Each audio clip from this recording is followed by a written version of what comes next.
OK, donc aujourd'hui, on va voir, à quoi ça sert les call to action, comment utiliser les hashtags, vendre par les stories et comment réutiliser du contenu.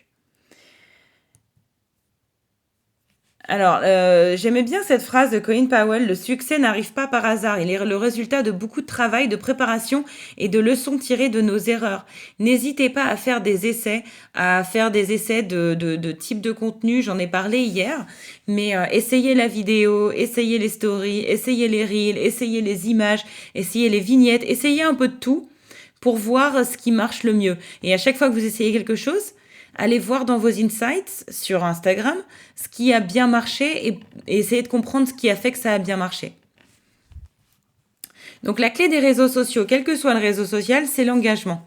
Donc l'engagement, c'est encore une fois le nombre de likes et de commentaires divisé par le nombre de followers, on va dire, vu que c'est la version de Ninjalytics. Moi, j'ai entendu divisé par le nombre de posts que tu as fait. On va dire par le nombre de followers. Mais encore une fois, cet engagement, il va falloir aller le chercher. Ça va pas suffire de juste poster quelque chose pour que les gens répondent. Très souvent, une erreur que je vois, c'est des gens qui postent, mais qui ne mettent pas de call to action. Donc un call to action, c'est en français un appel à l'action. Et ça veut dire poser une question à la fin de votre texte. Donc ça va être, et c'est pas qu'une question qui va être mais un like, ça va être une question en rapport avec ce dont vous venez de parler. Si vous venez de parler d'une voiture qui n'arrivait pas à démarrer parce que c'était l'hiver, parce qu'elle avait un problème de batterie, vous mettez en fin de message, est-ce que toi aussi tu as eu un problème de batterie? Si c'est quelqu'un qui fait un régime, si vous êtes en train de parler d'une méthode de régime, à la fin, vous demandez, est-ce que toi, tu as fait un régime? C'est ça, mettre un call to action. Donc, je vous ai mis des exemples d'idées de call to action. Donc, soit allez voir dans ma bio. Et dans ces cas-là, comme je vous ai montré hier, si vous dites allez voir dans ma bio, si vous êtes sur... alors, si vous êtes sur Instagram, vous dites allez voir dans ma bio et vous rajoutez le nom de votre compte Instagram pour que les gens puissent cliquer dessus et que ça les amène directement sur sur le haut de votre page. Si vous êtes dans Facebook, vous mettez directement le lien vers la page de site internet ou la page YouTube ou la page que vous voulez mettre en avant. Donc rajoutez le lien directement si c'est pour Facebook. Vous pouvez demander, vous pouvez dire, voilà, est-ce que toi aussi tu connais quelqu'un qui pense comme moi? Si oui, mets son nom en commentaire. Donc ça peut être une idée de call to action. Bien sûr, la question tout simple, et toi t'en penses quoi? Essayez de trouver des solutions, des questions qui vont faire que les personnes vont avoir envie de répondre ou d'engager. Et surtout, si vous avez des gens qui disent quelque chose en commentaire, toujours allez recommenter, allez répondre aux commentaires de la personne. Mais la réponse, ça va pas être juste ouais, super, ça va pas. Il faut répondre avec une autre question. Si quelqu'un, tu vois, par exemple, la dernière fois, je célébrais mes 1000 followers sur mon compte anglais. Et j'ai mis, il y en a plein qui m'ont mis, ouais, bravo. Et ben, j'essayais de leur répondre, et toi, t'en es où? Et toi, ce sera pour quand? Est-ce que tu t'es donné un délai pour les atteindre? Pour les engager à me répondre. Du coup, au lieu d'avoir juste un commentaire, j'ai un commentaire, une réponse et une réponse de la personne. Donc ça vous fait 3 commentaires. Vous voyez ce que je veux dire? Et ça, l'algorithme va le calculer. Il va se dire, ouais, dis donc, il y a pas mal de réponses. Et une autre chose, l'algorithme va calculer, en tout cas pour Instagram, c'est vérifié, dans les 24 heures, le taux d'interaction sur votre page. D'où l'intérêt, si vous êtes dans un groupe comme le groupe WhatsApp là des filles, ou si vous êtes dans d'autres groupes sur Messenger ou sur Insta, des groupes de soutien. Donc encore une fois, des groupes de soutien, c'est des groupes de maximum, je recommande pas plus de 10 personnes, où vous vous soutenez les unes les autres et vous vous dites tiens, j'ai posté un truc, vous voulez bien les liker parce que ça manque un peu de punch. Voilà, faites-le dans les premiers temps. Et un conseil, essayez de le faire dès que les personnes ont commenté. Parce que si vous voulez qu'elles répondent, la personne commente, vous recommentez. Si vous voulez être sûr qu'elle re-réponde, il faut juste s'assurer qu'elle va être encore en ligne. Or, si vous laissez passer trop de temps entre le moment où la personne a mis son commentaire et le moment où vous répondez, il est possible que la personne soit plus sur cette plateforme ou soit plus là et qu'elle parte ailleurs. Moi, c'est une problématique que j'ai quand je poste. Vu que je poste à minuit, 1 heure du mat, je suis pas là pour répondre. Donc, souvent, il y a 6 heures de décalage entre le moment où mon post sort et mes réponses. Donc, c'est un petit peu plus dur du coup d'avoir, comme en anglais ils disent, let the ball rolling, c'est avoir la balle qui roule, enfin de faire qu'il y ait du momentum, quoi. Il y a une autre chose qui est importante, que j'utilise personnellement et que j'ai vu utiliser sur de très gros comptes, c'est ce qu'on appelle un double call to action. Donc il y a le call to action primaire qui est la première action que vous allez demander. Mets quelque chose en commentaire, mets le nom d'une copine en commentaire, est-ce que tu penses la même chose? Voilà, une question en lien direct avec ce que vous venez de poster. Et le call to action secondaire, ça va être si vous vendez quelque chose, si vous avez une offre, je sais pas, par exemple, vous offrez des coachings. Bon, bah, votre call to action secondaire, vous l'espacez un petit peu, vous mettez des petits traits, des petites étoiles, des petits points, ce que vous voulez, pour que les gens comprennent que c'est une autre chose indépendante. Et vous mettez tout le temps le même call to action ou vous variez. Mais en gros, ça sera un call to action plus générique. J'offre des séances de coaching, n'hésitez pas à me contacter. Ou bien, si vous vous posez des questions, bookez 30 minutes d'appel gratuit. Ou bien, vous aussi, vous avez des difficultés avec vos réseaux sociaux, ça tombe bien, je suis community manager, je peux m'occuper de vos posts. Vous voyez ce que je veux dire? Le premier call to action en lien direct avec ce dont vous venez de parler. Et le call to action secondaire, c'est quelque chose de plus générique en lien avec votre offre, le panel de votre offre que vous avez au quotidien. Moi, j'alterne entre quand j'arrive à une semaine du début des masterclass, je communique en call to action secondaire principalement sur les masterclass. Entre les deux, je communique sur mes 2 autres freebies qui me permettent de récolter des adresses email de gens. Voilà, donc je tourne. Et puis après ça, je mets mes hashtags. Ok? Est-ce que... Pardon, mais quand tu utilises un call to action, tu mets un lien tout de suite, et si tu remets un deuxième, un qui soit secondaire, tu mets un deuxième lien qui ramène à... Alors, si je suis sur Facebook, ouais, je mets un deuxième lien. Mais souvent, mon call to action primaire, il n'a pas de lien. Souvent, mon call to action premier, c'est juste quelque chose où j'essaye de faire que les gens aillent commenter. Donc, d'accord, tu les appelles à rebondir sur ce que tu as fait, tu les fais réagir sur... exactement. Ok. Ce qui évite de mettre plusieurs liens parce qu'après, les gens... Bah ouais. D'ailleurs, je ne sais pas si vous avez une newsletter, mais en parlant de liens, je vous invite à regarder, si vous avez une newsletter que vous gérez avec un outil de de CRM, pardon, Customer Relationship Management, donc moi j'utilise Mailchimp, par exemple, vous avez la possibilité de regarder quels sont les emails qui ont été ouverts, quels sont les emails qui ont bounce back et quels sont les liens qui ont été cliqués dans l'email. Ça, c'est hyper intéressant. Je me rends compte que souvent le premier... Allez, on va dire sur 100% de personnes qui reçoivent mon email, il y en a 60% qui l'ouvrent. En tout cas sur la France, sur les États-Unis, c'est beaucoup plus bas. Sur la France, il y a 60% qui l'ouvrent. Sur les 60%, j'en ai peut-être, allez, 30% qui vont cliquer sur le premier. Donc ouais, pour en revenir au lien cliquable, comme tu disais, Dominique, j'ai remarqué que souvent le deuxième lien cliquable, les gens ne cliquent presque pas. Et alors, si j'ai un troisième lien, c'est mort, quoi. C'est mort, c'est-à-dire que c'est plus tu vas en mettre, moins tu vas en avoir. Donc il faut vraiment cibler ce que tu as envie que les gens aillent rechercher. Et du coup, je suis complètement d'accord avec toi. Dans mes call to action ou dans mes messages, je n'ai souvent qu'un seul lien cliquable. Et donc mon premier call to action étant une action directe en commentaire.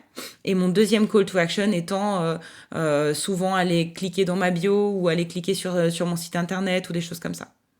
Ok? Alors justement, j'ai juste une question, tu sais, sur... alors, cliquer dans ma bio, pour moi, sur Insta, c'est... Je comprends pas ce que ça veut dire. Je sais pas où ils veulent qu'on aille cliquer. Est-ce que Je te montre? oui, s'il te plaît, parce Ouais? que c'est abstrait pour moi, en fait. D'accord. Alors, si tu vas sur Insta, Ok, j'y vais en même temps.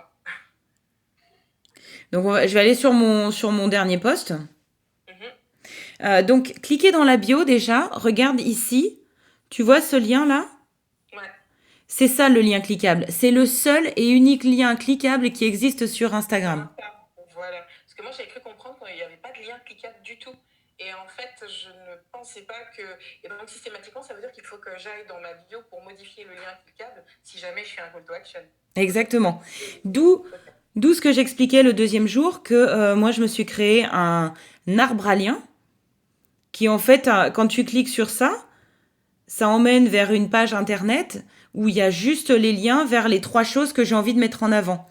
Donc ma masterclass, mon diagnostic Instagram et mon calendrier gratuit de ce que tu avais appelé le marronnier du mois de janvier. Et derrière, il y a ma page YouTube, ma page Facebook, Insta et LinkedIn et mon site internet. Mais grosso modo, tu vois, et ça, je les déplace au fur et à mesure.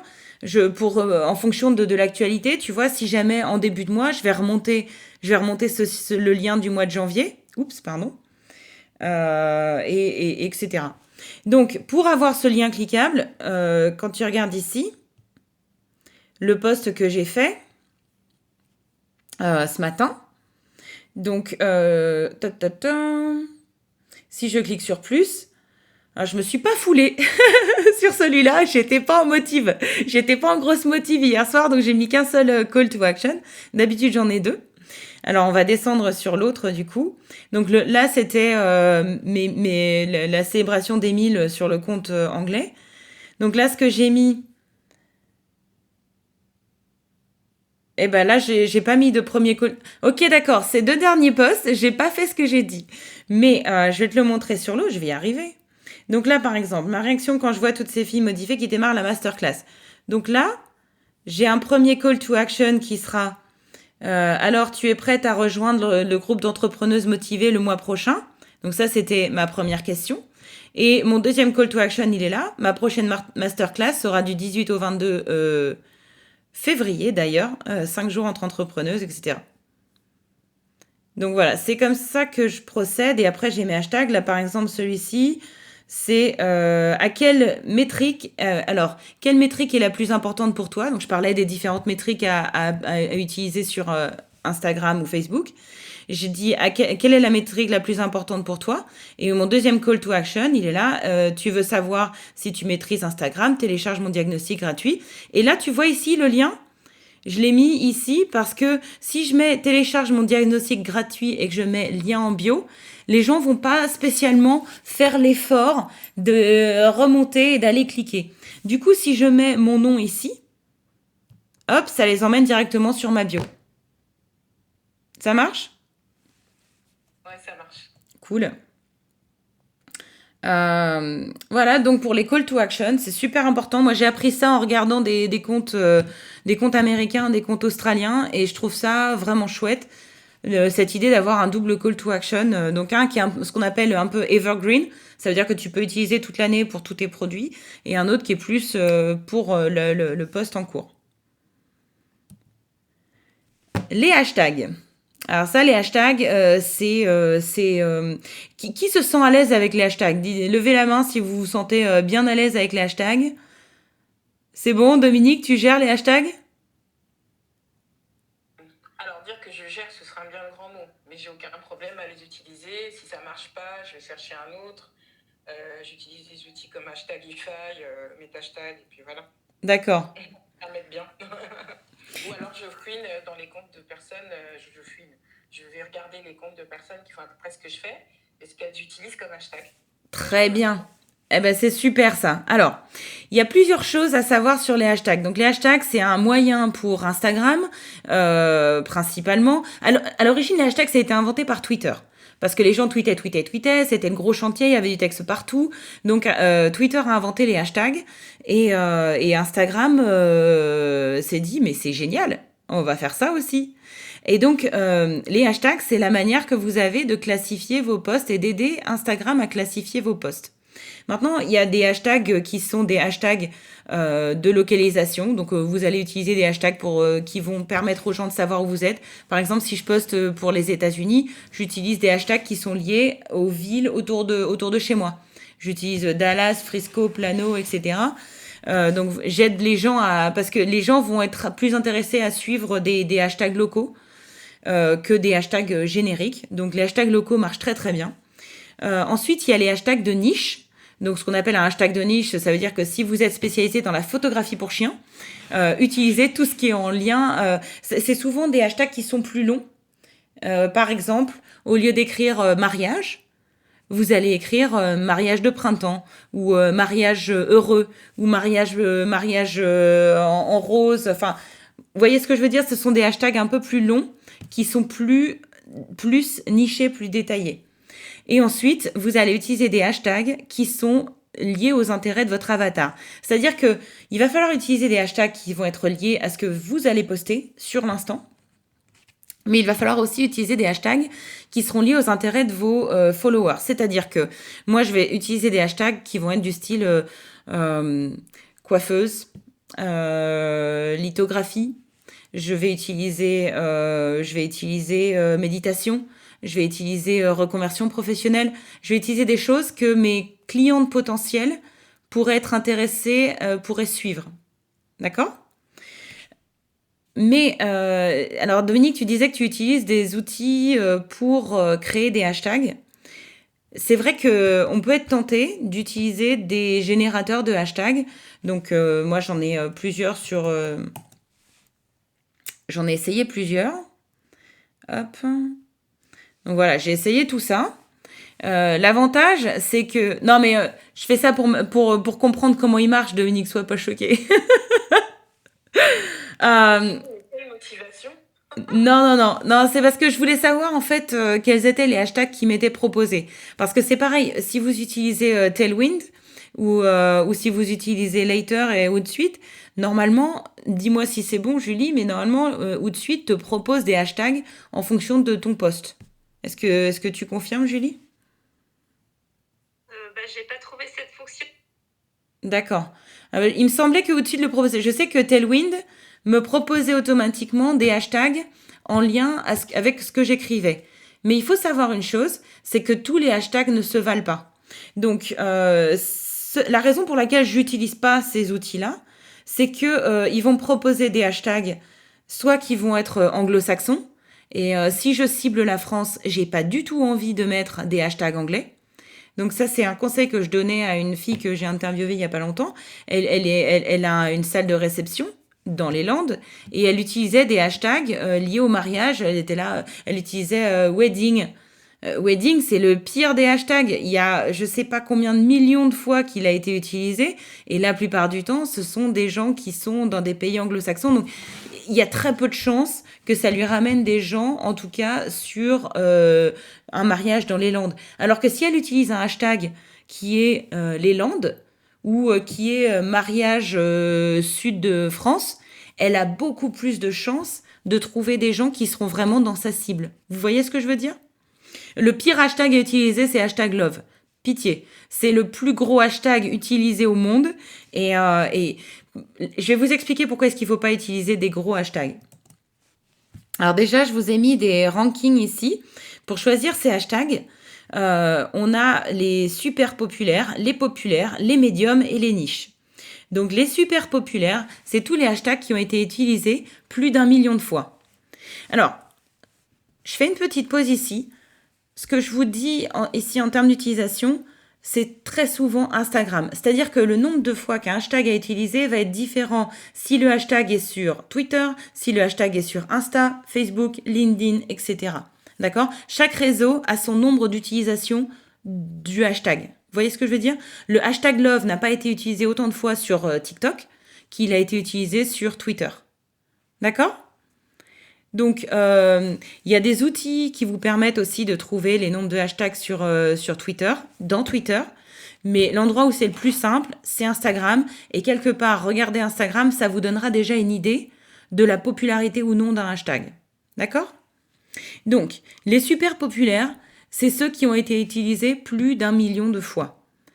Si vous avez un compte qui a 50 000 followers, ok, vous pouvez utiliser un hashtag super populaire. Si vous avez un compte comme moi à 500 followers, laissez tomber. Vous sortirez jamais du lot. D'accord? il vaut mieux vous concentrer, il y a beaucoup plus d'intérêt pour vous à aller prendre un hashtag populaire, un peu de médium et un peu de niche. Donc moi, ce que je recommande, c'est d'avoir 5 populaires, 5 médiums et 5 niches. D'accord ? Et ensuite, à ça, vous pouvez rajouter 5 qui sont par rapport aux intérêts de vos avatars. Et vous en êtes déjà à 20. Il faut savoir que sur Instagram, vous avez le droit jusqu'à 30 hashtags, mais le nombre de hashtags varie en fonction des plateformes. Par exemple, Twitter, c'est 2-3 max. Si vous allez sur Insta et Facebook, alors Facebook c'est tout nouveau, ils ont intégré les hashtags depuis septembre. Donc ils n'ont pas encore mis en place leur outil comment dirais-je, le même outil pour trouver les hashtags que Instagram a fait, mais sachant que c'est la même boîte, et même s'ils ont un procès en ce moment pour séparer les deux boîtes, à mon avis, ça n'arrivera pas. Mais je pense que dans le futur, Facebook va avoir le même outil de recherche de hashtags qu'Instagram. Donc, commencez à utiliser les hashtags sur Facebook également. Ça vaut le coup maintenant. Pinterest, il faut vous dire que Pinterest, c'est une histoire du nombre de caractères. Vous pouvez en mettre autant que vous voulez, mais plus vous mettez de hashtags, moins vous avez de place pour écrire votre descriptif de post. Donc, c'est à vous de juger combien de place vous voulez utiliser pour vos hashtags. TikTok, c'est allez, 2, c'est bien, 5, c'est le max qu'il faudrait utiliser et c'est la même problématique, c'est un nombre de caractères. Donc, plus vous utilisez de caractères pour décrire votre vidéo, moins vous avez de place pour vos hashtags. Mais honnêtement, sur TikTok, passez pas 1 heure à décrire vos vidéos. Hein. Les gens lisent pas les descriptions de vidéos, de toute façon. Donc, passez plus de temps à choisir la musique, ça sera beaucoup plus intéressant. Et je ne vous ai pas mis YouTube, mais YouTube, vous pouvez mettre jusqu'à, je crois que c'est 15 hashtags, et il y en a que 3 qui vont ressortir en haut, ce sera les 3 principaux. Donc les 3 premiers que vous allez utiliser seront les 3 plus importants pour vos vidéos YouTube. Voilà. Pour celles qui utilisent les vidéos YouTube, je ne sais pas si Sonia, toi tu l'utilises. Pour vos métriques, vous pouvez utiliser VidelQ, je crois. VidelQ ? Ouais, je sais pas si tu connais. Non, moi j'utilise, comment ça s'appelle ? Je l'ai tout le temps sur le côté de ma page, le nom me revient pas, mais j'utilise autre chose pour vérifier. Et avec ça, tu peux voir la popularité des hashtags dedans ? Alors, j'ai pas vu la question des hashtags, tiens, faut que je vérifie, je sais pas du tout. D'accord. Parce que là, c'est le prochain truc que je vais faire. Je vais passer du temps à essayer de trouver quels sont les hashtags qui performent ou non. On m'a donné 4 outils, 4 sites internet qui sont censés traquer tes propres performances. Donc, je voudrais aller voir ça. Ce sera la prochaine étape. Ah, super. Mais pour l'instant, ce que j'ai pu remarquer, enfin moi, ce que je fais, c'est qu'à chaque fois que je poste, donc maintenant, on va passer sur Instagram pour vous montrer comment ça marche. Quand je poste, je regarde ici dans View Insights. Vous voyez là sous le nom du post. Et là, je vais voir combien de personnes ont liké, commenté, sauvegardé ou partagé. Et derrière, ce qui m'intéresse, c'est le nombre de personnes que j'ai atteint avec mes hashtags. Et c'est tout pourrave. c'est tout pourri. Donc clairement, je sais pas quel est le hashtag. Enfin là, clairement, il faut les changer. Mais le truc, c'est que en ce moment, il y a un gros souci de performance des hashtags. Il y a beaucoup de gens qui en parlent. Je sais pas si c'est le fait que maintenant Instagram a créé un moteur de recherche. Donc aujourd'hui, avant dans Instagram, tu pouvais pas chercher avec un mot-clé. Aujourd'hui, tu peux chercher dans Instagram avec un mot-clé, un petit peu comme on peut le faire sur Google ou sur Pinterest. Donc, est-ce que c'est ça qui fait que le taux de réactivité des hashtags a baissé? Je ne sais pas. Je crois que ma plus forte performance, c'était sur mon compte français. Donc, j'ai un compte où je donne des conseils, des cours de français. Et un jour, j'ai posté, j'ai mis les hashtags et là, d'un seul coup, j'ai eu 2500 personnes qui sont venues parce que les hashtags que j'avais utilisés ce jour-là étaient complètement en lien avec le post que je venais de formuler. Donc, il y a des jours où les mêmes hashtags vont super performer, il y a des jours où ils vont pas performer du tout. C'est assez aléatoire, mais ça peut aider à être mis en face d'une audience. Alors la question que que mon mari me pose. Mais qui va suivre les hashtags? Alors, figurez-vous qu'il y a des gens qui suivent les hashtags. Alors, c'est vrai que ce qui est intéressant de faire, c'est comme tu disais, Dominique, d'aller voir quels sont les hashtags qu'utilisent les autres personnes. Alors, il y a plusieurs manières de faire ça. La première manière, c'est d'aller voir, tu vois, tu prends le compte de quelqu'un que tu suis, et puis dont tu aimes bien le compte, et tu vas aller regarder quels sont les hashtags que cette personne a utilisés. Et si ce sont des hashtags qui te plaisent, hop, tu peux les réutiliser. Donc, j'ai déjà essayé des hashtags de différentes personnes. J'ai essayé les hashtags de The Bee Boost. J'ai essayé les hashtags de Yacine une fois. J'ai essayé. Enfin voilà, tu vois un peu quels sont les hashtags qui pourraient correspondre à ta cible. Tu vois, par exemple, ici, c'est Émilie Photographie le Monde. Bon, il y a principalement des hashtags de photographie. Ça va pas être ma cible, donc je vais pas utiliser ça. Mais si je prends un compte qui est en lien avec ma niche, quelqu'un qui fait la même chose que moi, ça peut être super intéressant. Maintenant, il faut faire attention à ne pas recopier des hashtags exactement. Il y a des personnes qui ont des gros comptes, qui peuvent se permettre d'utiliser des gros hashtags. Il y a des personnes qui ont des plus... Dans ces cas-là, il ne faut pas les prendre. Mais des personnes qui ont des plus petits comptes, Captain Genie, elle a combien? 1157, je peux regarder peut-être ces hashtags et me dire, ok, quel hashtag elle utilise et est-ce que j'ai envie d'utiliser les mêmes. Alors, comment je vais faire pour savoir la popularité d'un hashtag? Je vais aller cliquer sur le premier, Business Coach. Et là, je vais voir 3,4 millions. Clairement, c'est pas un hashtag qu'il faut utiliser. S'il y a 3,4 millions de personnes qui l'ont utilisé, ça veut dire qu'il y a une rapidité d'utilisation de ce hashtag, qui va faire que votre post n'arrivera pas dans les tops et ne restera pas longtemps dans les... alors en français, recent, c'est... je sais plus ce que c'est recent en français. Dans les récents, c'est ça? Ouais, récent. Ouais, dans les récents. Ouais, ça doit être le même mot. Donc, vous voyez ce que je veux dire? Là, par exemple, lui, il a posté il y a 20 secondes. Elle, 32 secondes, 1 minute, 2 minutes, 3 minutes. Allez, on va voir si on descend une vingtaine de posts. 10 minutes. Donc voilà, en 10 minutes, vous êtes déjà le 20e post de la liste. On vous trouvera jamais. Alors que si j'utilise... alors on va aller voir ces autres hashtags. Le hashtag citation française. Ça, par exemple, ça doit être un hashtag niche. Pour 2 raisons.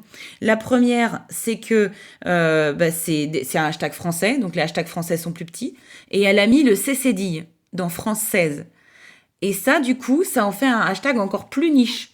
Parce que bien souvent, les gens écrivent citation française sans la cédille. Donc, citation française, 135 000, ça, c'est un bon hashtag. C'est un bon hashtag où, si vous avez beaucoup de gens qui se mettent à commenter et à interagir, vous pouvez vite vous retrouver dans les tops. Et puis, vous allez rester plus longtemps dans les récents. Tu vois, là, par exemple, elle, ça va faire un post. Elle l'a posté quand? Il y a 30 minutes. Il y a 27 minutes et elle est toujours le 3e post de la liste. Donc, voilà... 29 minutes, 30 minutes, 33 minutes. Donc ça c'est un post où vous allez avoir la possibilité d'être vu plus longtemps. Après, est-ce qu'elle en a des plus petits? Travail sur soi, 68 000. Ça, c'est un bon, ça. Ça, pour un reel, par exemple, c'est top à utiliser parce que vous avez plus de chances de sortir. Et vous allez avoir... vous allez avoir des posts. On va prendre le 6e pour voir à quelle heure il était posté. Il y a 47 minutes. Donc, vous allez rester plus longtemps visible. Alors après, il y a des gens qui suivent des hashtags. Il y a vraiment des gens qui suivent des hashtags. Et puis, il y a le fait que, en fonction des hashtags que vous suivez ou des comptes que vous suivez, Instagram va vous proposer automatiquement dans l'Explorer des choses qui vont... Même si vous ne suivez pas ce hashtag spécialement, va vous proposer des choses qui sont en lien avec ce que vous avez déjà liké. C'est pour ça que moi, j'ai beaucoup d'enfants handicapés. Et je sais pas pourquoi. Mais voilà, j'ai dû liker. Et je ne suis pas un compte, je ne suis pas un hashtag qui est pour les enfants handicapés, mais c'est vrai que j'ai beaucoup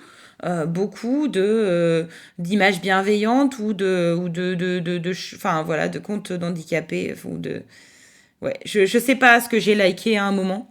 Mais voilà, donc en gros, les hashtags vont vous permettre deux choses. Soit d'être vu par les gens qui suivent ce hashtag, et on va aller voir tout de suite comment est-ce qu'on sait qui suit quoi, soit d'être proposé à un moment dans la page Explorer des personnes. D'accord. Comment est-ce qu'on va vérifier qui suit quoi? On va voir elle combien elle a. Il faut quand même avoir, faut avoir un certain nombre de followers, mais tu vois, j'ai des choses qui sortent des fois où les gens n'ont pas spécialement. Ouais, tu vois, j'ai beaucoup de gens très handicapés.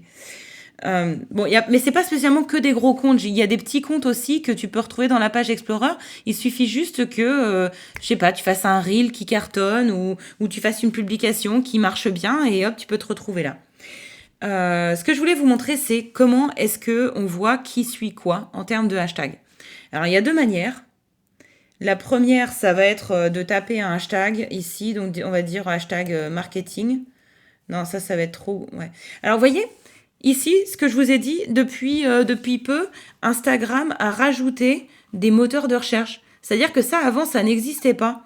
Maintenant, vous pouvez rechercher comme vous rechercheriez dans Google. Ça, c'est tout nouveau. Avant, on avait que les noms comme ça de profils qui sortaient. Ou bien si on clique sur tag, là, on voit tous les hashtags.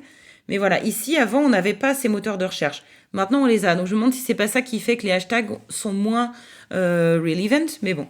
Donc là, on va prendre Sonia Sacre, le joli marketing. Le joli marketing. Et on va regarder ici dans ses following. Donc dans ses following, je vais voir les personnes qu'il suit. Donc, il me suit, cool. Et on va voir aussi les hashtags qu'il suit. Et ça, c'est intéressant. Donc, il suit se démarquer sans l'accent. Vous avez vu, en français, c'est super important les accents. Les cédilles, les accents, etc. Noël et Noël avec un accent, c'est deux hashtags complètement différents. Il suit coaching immobilier, investissement locatif. Donc ça, si vous avez... si vous prenez quelqu'un que vous admirez dans votre niche, vous allez regarder dans ses commentaires qui a commenté. Et je vous avais dit, allez-y sur les commentaires des gens que vous suivez et allez regarder quels sont les hashtags que les personnes qui ont commenté suivent. Vous me suivez? Donc on prend Yacine par exemple, vu qu'on en parlait. Ou The Bee Boost. Ah, ça, je l'aime beaucoup, elle. The Bee Boost. Je vais souvent voir son compte parce qu'elle a beaucoup de gens qui la suivent. The Bee Boost. Hop, Aline. Je vais voir son dernier post. Bon, je like, hein. Je vais lui lâcher un petit commentaire. Voilà, il y a déjà 117 commentaires, donc c'est pas la peine, hein, je suis arrivée trop tard. D'ailleurs, je vous le dirai après. Donc voilà, je vais voir dans ses commentaires qui a commenté. Et en fonction des filles, tiens, on a Karine. Moi, j'aime bien, j'allais dire, et moi j'aime bien ces podcasts. Moi aussi, j'aime bien ces podcasts. Ils sont très dynamiques et il y a toujours une bonne idée. Donc voilà, donc par exemple, je vais aller cliquer sur le profil de Karine ou des Free Workers.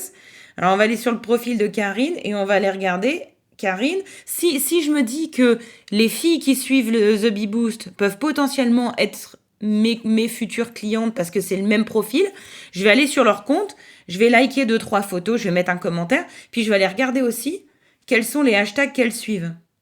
Donc là, je vois que Karine, tu suis gestion entreprise, stratégie, avec un accent, objectif, etc. Ça me donne des idées de quels sont les hashtags que ma cible, mes clients cibles peuvent utiliser. Ça vous parle? Cool. Donc voilà, ça c'est pour se donner des idées de hashtags. Et alors après... Excuse-moi Sonia, mais j'arrive pas à suivre. Je suis sûre, parce que j'essaie de le faire en même temps. Je suis sur le compte là d'une de mes copines et du coup, j'arrive pas à trouver où est-ce qu'elle suit les hashtags. Alors, c'est quoi son nom à ta copine? Octavie Barbet, coach. Ah oui, je lui ai parlé, elle. Donc, elle, bah, je vais aller en haut dans ses following. Tu vois ici, là, les personnes que elle suit. D'accord. Et elle suit 0 hashtag. C'est pour ça que tu en trouves pas. Ah, ok. Elle ne suit pas de hashtag. Et c'est pour ça que tu n'en vois pas. Et alors, on va regarder chez toi. Est-ce que tu suis des hashtags? Non, t'en suis pas non plus. Je vous conseille de suivre des hashtags. Ça donne des idées. En fait, moi, je trouvais que c'est bien aussi justement, quand on veut voir la concurrence ou quand on veut voir les gens qu'on aime bien, autant aller direct dans les hashtags qui correspondent à ces gens-là, parce que normalement... Exactement. Alors, comment est-ce qu'on fait pour suivre un hashtag? Donc on va sur, ok, on va parler maintenant de comment trouver les hashtags. Donc on a vu une première source qui est d'aller d'aller rechercher parmi les concurrents ce que les hashtags qu'eux-mêmes utilisent. La deuxième source, c'est d'aller voir parmi les followers de nos concurrents quels sont les hashtags que leurs followers suivent. D'accord? Et la troisième technique maintenant, ça va être d'aller vérifier la popularité des hashtags. Pourquoi?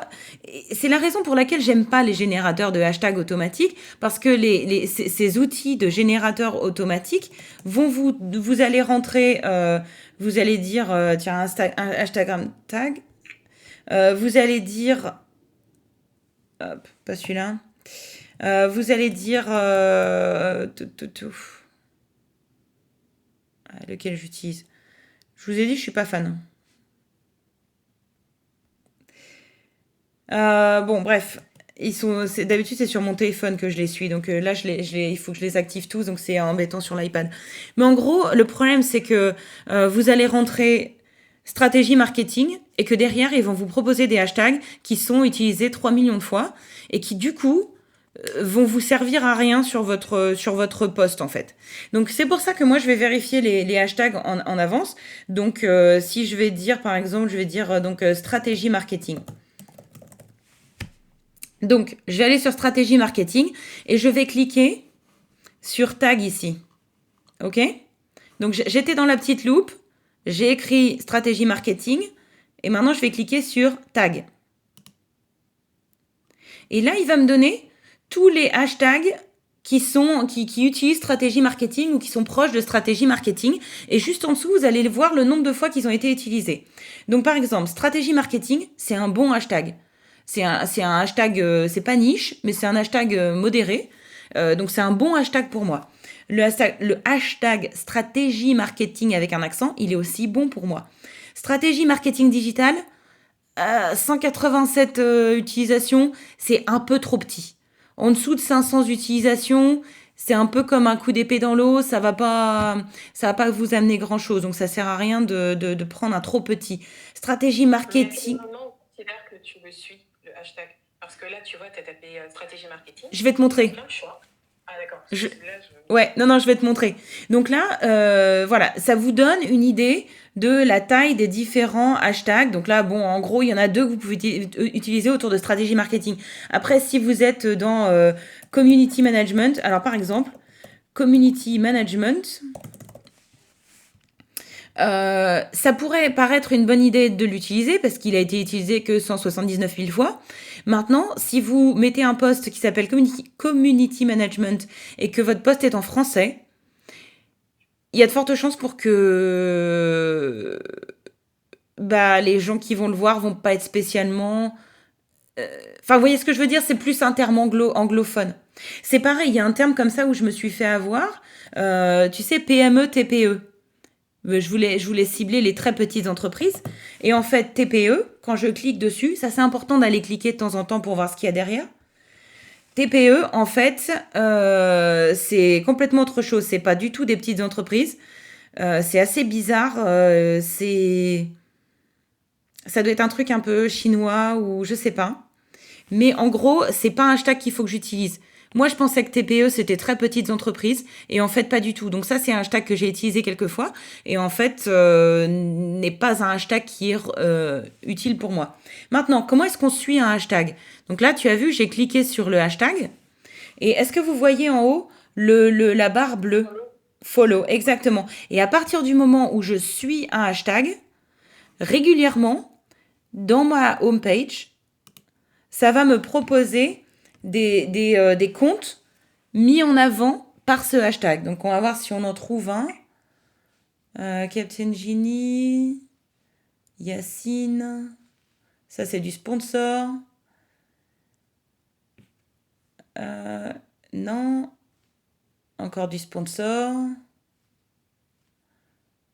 Oui, on n'est pas... Tiens, Made in France. Made in France, ça c'est un hashtag que je suis parce que je cible des entreprises françaises.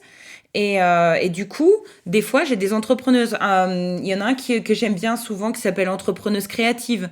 Ça, c'est un hashtag que je suis aussi, qui me donne des idées de filles à suivre, etc. Ou bien, si vous êtes, je vous dis, si vous êtes dans la photographie, vous allez peut-être avoir envie de suivre le hashtag mariage. Parce que peut-être que dans mariage, il y aura des traiteurs, que les traiteurs ont l'habitude d'organiser des mariages et que souvent ça va avec le photographe. Vous voyez ce que je veux dire? Vous pouvez créer des associations comme ça. Après, pour arriver à m'y retrouver avec tous ces hashtags, parce que franchement c'est galère de s'y retrouver avec les hashtags, j'ai essayé plusieurs techniques. Après, moi je suis vieille école et je vais vous partager ma méthode. Vous aimez pas, mais c'est ma méthode. J'utilise Excel. Donc, comment ça marche? Je prends mon fichier Excel. D'ailleurs, ici, vous voyez, c'est mon agenda donc, où j'écris mes idées de poste. Donc, je me suis créé tous mes jours et je sais, c'est super vieille école, mais moi, je kiffe. Donc, ça m'aide en tout cas. Et hop, j'ai un onglet ici, hashtag. Et ce que j'ai fait, c'est que j'ai passé plusieurs heures, mais j'ai regardé des tonnes et des tonnes de hashtags. Et c'est ce que je fais pour toutes mes clientes avant de commencer à poster pour elles. Et ce que je fais, c'est que j'écris le hashtag. Et puis, j'écris à quel pilier il appartient. Si c'est entreprise, social media ou conseil marketing. J'écris si c'est un hashtag français ou anglais. Parce qu'il y en a que j'utilise pour mes posts en français et d'autres que j'utilise pour mes posts en anglais. Ensuite, ici, cette petite croix, c'est si je l'ai trouvé sur un site de la concurrence. Tu vois, si c'est un hashtag que j'ai trouvé sur un site de la concurrence. Et là, j'écris le nombre de fois qu'il a été utilisé. Et du coup, je sais que le hashtag business, il faut pas que je l'utilise. Parce que ça pourrait être tentant de mettre business, mais le hashtag business, il a été utilisé 62 millions de fois. Et ce numéro, il évolue régulièrement. Je suis sûre que si aujourd'hui, je vais sur Instagram et que je regarde business, il doit plus être à 62 millions. Parce que ça, je m'amuse pas à le mettre à jour non plus tous les 4 matins. Voilà, 76 millions de fois maintenant. Donc, voilà, ça me donne une idée. Donc après, ce que je fais, c'est que je filtre. Donc je me dis, ok, je veux que ceux qui sont anglais. Non, je veux que ceux qui sont français. Good. Du coup, là, j'ai que les français. Donc entrepreneur. Ça, entrepreneur, faut pas l'utiliser. Mais pas du tout, parce qu'en plus, c'est un hashtag qui est bilingue. Français-anglais. Donc entrepreneur, c'est une perte de temps. Par contre, entrepreneur français, ça, c'est un bon hashtag. E-commerce, tout ça, Made in France, c'est un hashtag tout pourri, il est trop... En fait, non, c'est pas un hashtag tout pourri. C'est un hashtag qui n'est pas dimensionné pour la taille de votre compte si vous faites moins de 2000 followers. Ça marche? Parce que il faut quand même avoir un certain nombre d'engagements, un certain taux d'engagement, un certain nombre de followers avant d'arriver à percer dans des gros hashtags comme ça.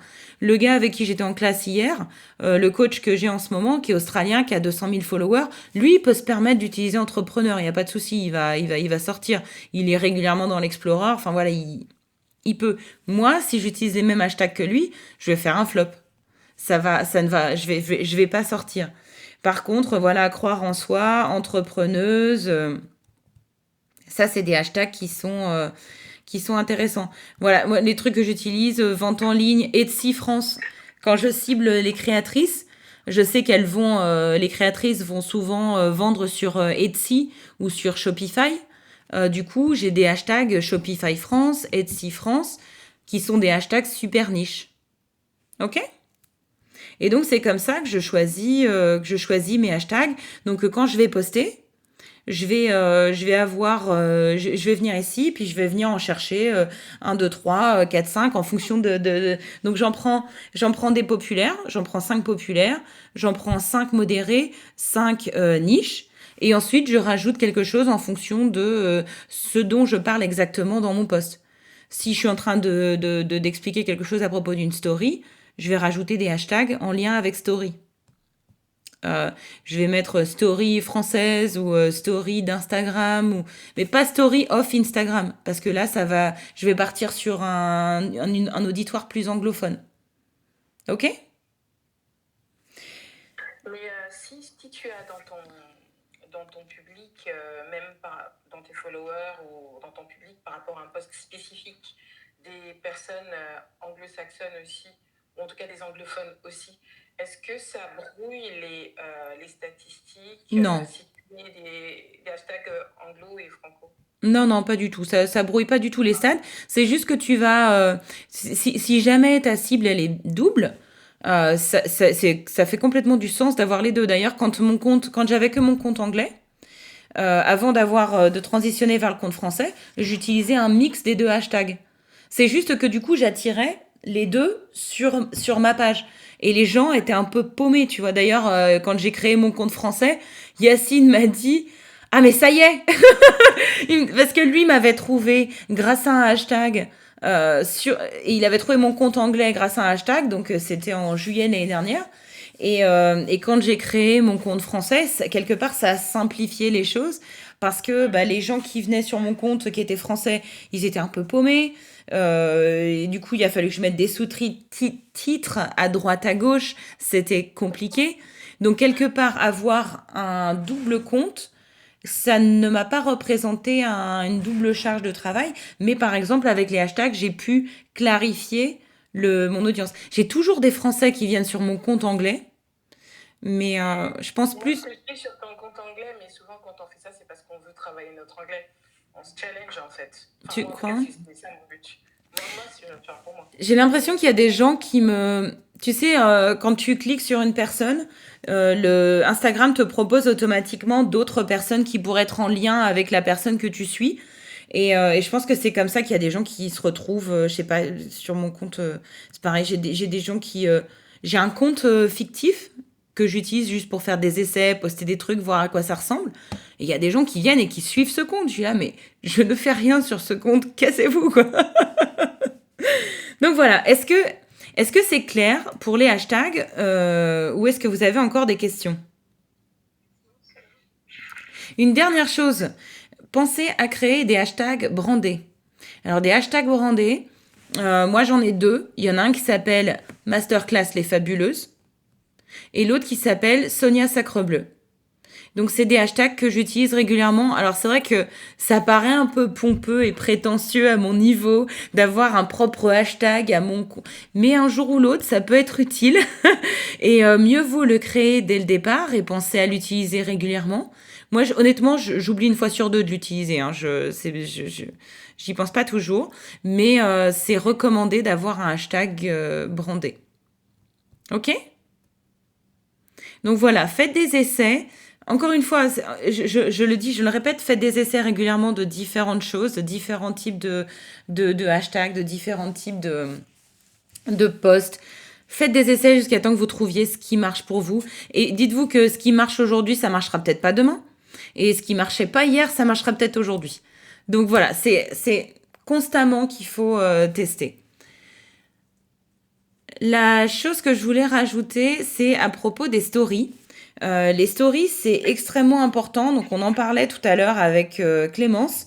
Clémence qui a un challenge en ce moment avec Yacine. Et une partie du challenge, c'est d'utiliser les stories.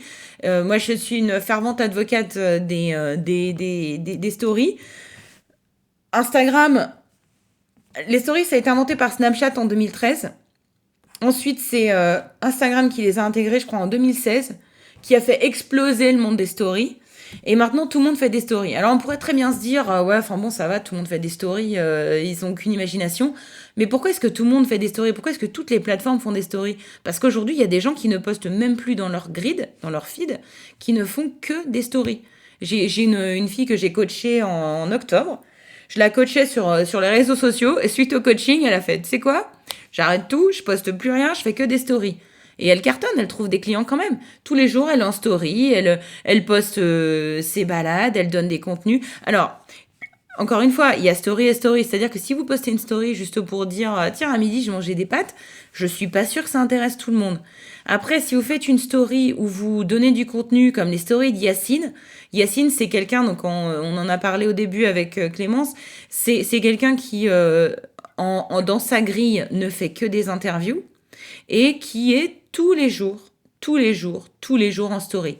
Et il utilise les stories pour expliquer un concept, pour corriger une croyance limitante, par exemple, qui va utiliser les stories pour partager des feedbacks clients. Euh, Moi, j'utilise aussi beaucoup les stories pour poser des questions. Parce que pour l'instant, j'en suis à un niveau où j'ai besoin de créer de l'interaction. C'est-à-dire que ça va se mettre en place petit à petit. Au début, vous allez avoir peut-être 2 personnes qui répondent. Et puis, plus vous allez y aller en story, et plus vous allez avoir de gens qui vont répondre, que ça va intéresser, qui vont avoir envie de jouer avec vous. Donc, faites des choses ludiques, faites des choses où vous-même vous posez des questions qui pourraient vous servir plus tard à développer un programme, développer votre concept. N'hésitez pas à poser des questions, les gens adorent interagir. Et surtout, pensez à rajouter des stickers à chaque fois. Le sticker location, donc localisation je crois en français, c'est un sticker qui permet à Instagram de montrer à d'autres personnes qui seraient dans la même localisation votre story.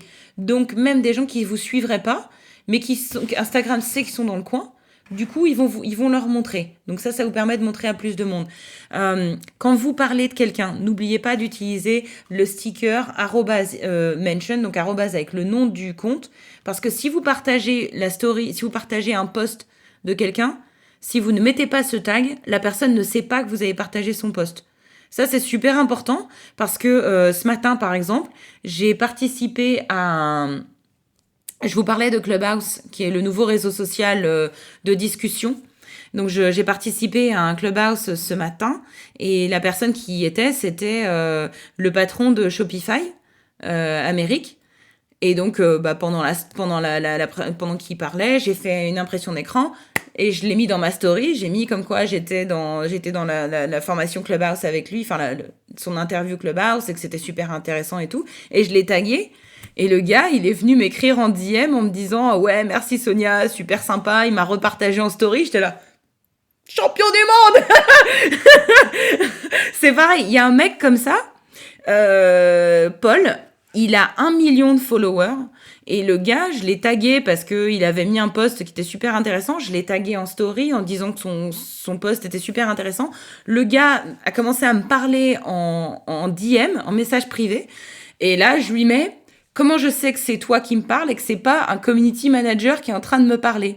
Et le gars, il a mis sa vidéo en route et il s'est filmé et il m'a dit « Est-ce que tu crois là maintenant que c'est moi qui suis en train de parler, Sonia ?» Et j'étais là « Paul m'a écrit !» Et j'ai gagné des followers parce que du coup, lui, je lui ai mis, je le suis et je mets une petite cloche. Donc ça, c'est un truc que je voulais vous dire rapidement tout à l'heure. Pour les comptes qui sont super intéressants, les comptes que je kiffe et dont je sais que les followers vont pouvoir être dans ma niche, je mets une petite cloche sur leur compte. Donc, je vous montre ce que c'est que la petite cloche. Donc, on va prendre par exemple The Bee Boost. Je crois que j'en ai mis un sur son compte à elle. The Bee Boost. Pardon, je suis dans les hashtags. Il faut que que je clique sur Accounts. Donc là, je vais voir The Bee Boost. Et vous voyez ici la petite cloche ? C'est pour activer les reminders. Donc, vous pouvez activer les reminders pour ces posts, les notifications pour ces posts, pour ces stories, pour ces IGTV ou pour ces live vidéos. D'accord ? Donc, moi, j'ai mis le reminder sur son compte à elle pour tous ces posts. Et du coup, quand elle poste, je vais être dans les premières à mettre un commentaire sur son compte et un commentaire un commentaire qui a de la gueule, tu vois, hein, pas un commentaire genre ah ouais super. Non, un commentaire où elle a envie de le mettre en, comment on dit en français, de pin. Tu sais, on peut piner 3 commentaires. Je veux qu'elle se dise, waouh, ça c'est un commentaire tu vois, qui a du catch. Et derrière, je veux que les autres personnes qui aillent commenter voient mon commentaire. Vous voyez ce que je veux dire? Parce que du coup, les filles, elles se disent, ah, c'est smart, ce qu'elle dit, ah, c'est malin. Ah oui, d'accord, bah, je vais aller voir son compte. Et je gagne des followers comme ça. Sur mon compte anglais, je l'ai fait. Il y a 4 gars que je suis comme ça. Je peux pas faire ça avec tout le monde, hein. Je cible les gens avec qui je vais faire ça. Mais je mets des notifications sur ces gros comptes parce que, encore une fois, leurs followers peuvent correspondre à ma niche. Je vais pas suivre quelqu'un qui fait des ongles. Je suis des gens qui font du marketing parce que je me dis, voilà, les personnes qui vont voir que j'ai commenté vont venir sur mon compte. Et le fait est, quand je fais ça, souvent, je gagne des followers. Mais Sonia, oui, je m'excuse, j'ai pas vu, j'avais plus de batterie. Je suis allée chercher le chargeur en courant, j'ai pas vu comment t'as fait pour activer les petits. Excuse-moi. Je suis désolée. Non, pas de souci. Donc, c'est moi qui m'excuse. Donc tu vois, regarde, je vais dans la loupe et je prends le compte qui m'intéresse. Donc là, par exemple, j'ai pris The Bee Boost. Ok. Et en haut, ça c'est nouveau, ça fait à peu près un mois que c'est comme ça. Ils ont créé une nouvelle fonctionnalité qui est la petite cloche. D'accord. Et donc, sur la petite cloche, tu cliques post. Et par exemple, avec le temps, je vais faire... alors, j'ai plus besoin de le faire avec Yacine parce que Yacine, je le vois automatiquement. Mais, ah bah si, j'ai mis une petite cloche pour ses posts. Mais je clique aussi ses reminders pour ses IGTV. Mais il fait pas beaucoup de posts, Yacine. Yacine, tu vois, par exemple, lui, il fait assez peu de posts. Il fait surtout des stories comme un fou. Des super stories. C'est vraiment un super compte à suivre, Yacine. Mais voilà, moi, je suis ces comptes-là. Et quand il poste, je mets une info. Et donc voilà, j'en étais à les mentionner. Pensez toujours, n'oubliez pas de mentionner, sinon les personnes ne seront pas au courant. D'ailleurs, je sais pas si vous avez remarqué, j'ai posté 3 stories par rapport à la masterclass. Il y en a que 2 où je vous ai toutes taguées. Et ben c'est les 2 que vous avez repartagées. La première, vous pouviez pas, et peut-être même vous l'avez pas vue parce que je vous avais pas tagué dedans. Vous voyez ce que je veux dire? C'est super important quand vous parlez de quelqu'un. Et n'hésitez pas soyez maligne, tu vois. Prenez des comptes qui vont vous servir et allez les mentionner, tu vois. S'ils font un chouette post, si The Bee Boost, elle fait un post qui vous plaît, partagez-le et taguez-les. Ou alors, faites un post en disant, ouais, comme tu vois avec Yacine. Ouais, bah, avec Yacine, j'ai appris des tas de choses et tout, et vous le taguez. Et ça, ils vont kiffer. Ensuite, oui. Excuse-moi, le sticker localisation, il est pertinent même quand on n'a pas une activité locale? Alors, moi, je l'utilise jamais parce que comme j'ai une activité qui peut toucher toute la France, je l'utilise jamais. C'est vrai. Pour les posts, par exemple, sur chaque post Instagram, tu peux mettre un lieu et je sais jamais si c'est pertinent de le mettre quand même ou pas. Alors, moi, je mets un lieu à chaque fois sur les posts Instagram, ouais. Et je mets tout le temps Paris parce que c'est là que j'ai la plus grosse audience. C'est là que j'ai le plus de chances d'avoir des clientes. Mais honnêtement, des fois, je mets Toulouse. Des fois, je mets Lyon. Je mets des grosses villes. Hein. Tu vois, même si je viens de Troyes dans l'Aube, il n'y a pas trop d'intérêt pour moi à mettre Troyes. Mais si je mets Toulouse, souvent, ça me ramène du monde. Parce qu'il y a beaucoup d'entrepreneurs sur Toulouse. C'est un truc de dingue. Bordeaux aussi, c'est un tag qui marche bien. Marseille, non. Mais Toulouse, Bordeaux, Paris sont des tags que j'utilise, ouais. Parce que Instagram s'en sert pour classifier. De la même manière que quand vous allez poster une photo, si vous pouvez, alors c'est pas possible si vous utilisez des outils de post, de planification de poste, mais si vous postez directement dans Instagram, vous avez la possibilité de dire à Instagram ce qu'est votre photo. Et ça va aider Instagram à vous ranger à droite à gauche dans une catégorie. Vous voyez ce que je veux dire ou pas? Oui, dire vraiment le lieu, c'est ça, le lieu précis où tu étais. En fait, au moment où tu vas poster, quand tu fais plus ici et que tu fais post, disons que je poste ici ces filles-là. Ok, je fais suivant. Ok, on s'en fout, pas de filtre. Suivant. Donc là, je vais pouvoir taguer des gens. Ok, donc je vais mettre Yacine ou je sais pas quoi. D'ailleurs, évitez de taguer à tour de bras, hein. Tout le monde n'apprécie pas d'être tagué dans une photo. Moi, ça m'a gonflé. Je me suis fait taguer par des Indiens à un moment, ça n'arrêtait pas. Ensuite, une location, un endroit. Moi, je mets tout le temps un endroit, un lieu géographique. Donc, tu vois, par exemple, pour mon compte américain, j'utilise Dallas énormément, Frisco, enfin ici, parce que les gens sont hyper sectaires. Et ensuite, hop, en dessous, quand vous continuez à descendre, vous avez ici Advanced Settings, donc paramètres avancés. OK? Et là, dans paramètres avancés, vous avez la possibilité de write alt text, donc écrire un texte alternatif ici. Vous voyez? Vous cliquez sur ça et vous dites jeune fille souriante. Ah, on légende la photo en fait, comme sur notre site web en fait un peu. Exactement. C'est un meta tag que vous allez mettre qui va aider Insta à classifier votre photo plus rapidement.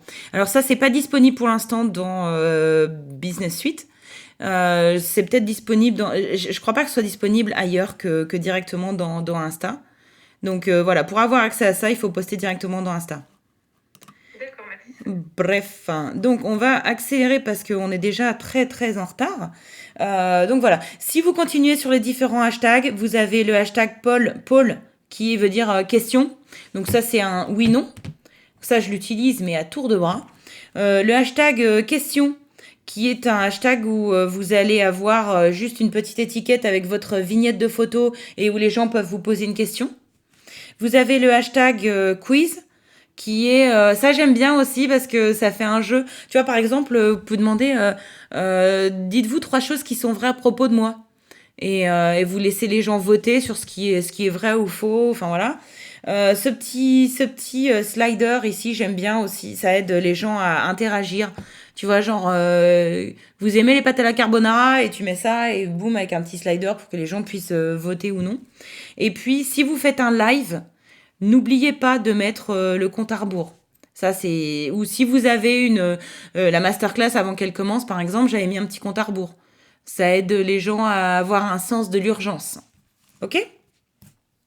Donc faites des stories. C'est pas toujours évident quand on n'a pas envie de montrer son visage. Donc vous pouvez très bien faire des stories qui sont juste où vous êtes, comment vous travaillez, montrez votre écran si vous êtes en train de bosser sur quelque chose. Faites des stories sur ça. Si vous êtes ce soir dans la masterclass, faites un imprimé écran de toute la classe et puis partagez-le bah tiens, je vais le faire. Touk. Hihi. Voilà, et je ferai une story tout à l'heure. Boum. Ça, c'est fait. Je vous passe ça vite fait, vous l'avez en PDF, mais voilà, les différents outils que j'utilise. Personnellement, comme je vous l'avais montré hier, je brande mes stories. Donc, j'utilise un fond que j'ai créé sur Canva et que je mets dans mes favoris, dans mes photos. Comme ça, à chaque fois que j'écris une story, j'ai tout le temps la même esthétique. À moins que je sois en train de repartager le post de quelqu'un, mais sinon j'utilise tout le temps ce fond comme ma trame. Ok?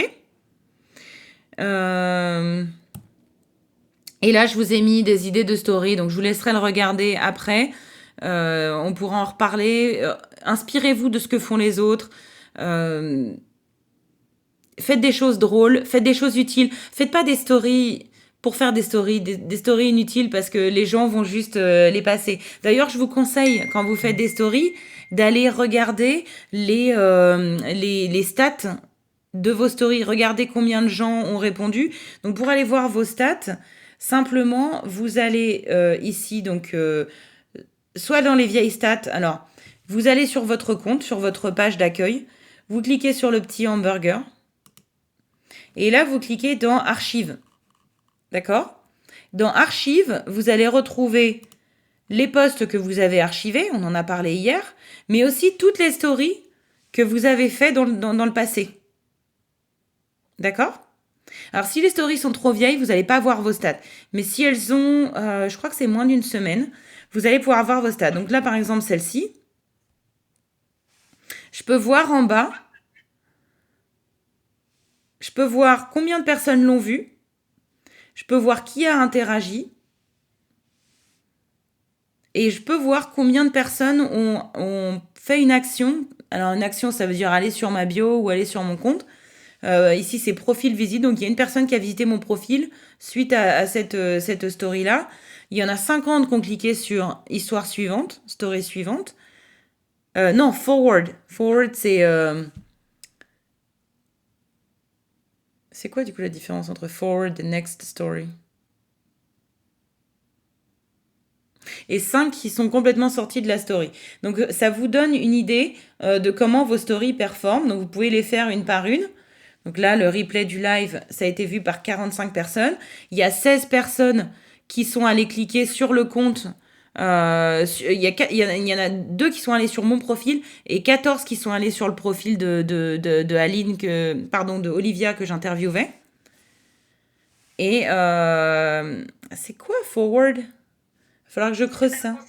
Transférer, non? Repartager? Bah non, parce que ça, ce serait share. Mais je vois pas. Next story. Alors, next story, ça veut dire peut-être que les gens sont passés à la story de quelqu'un d'autre. Je sais pas. Il va falloir que je recherche ça sur Internet. Là, tu vois, Voilà, donc bref, allez regarder régulièrement ce qui a marché. Et vous savez toutes créer des stories à la une, c'est bon? Ouais? Non, c'est quoi les stories à la une? Alors, les stories à la une, hop, je reste sur Instagram, c'est ce que tu as là, ici. Avec les témoignages, qui je suis, la masterclass, les tutos.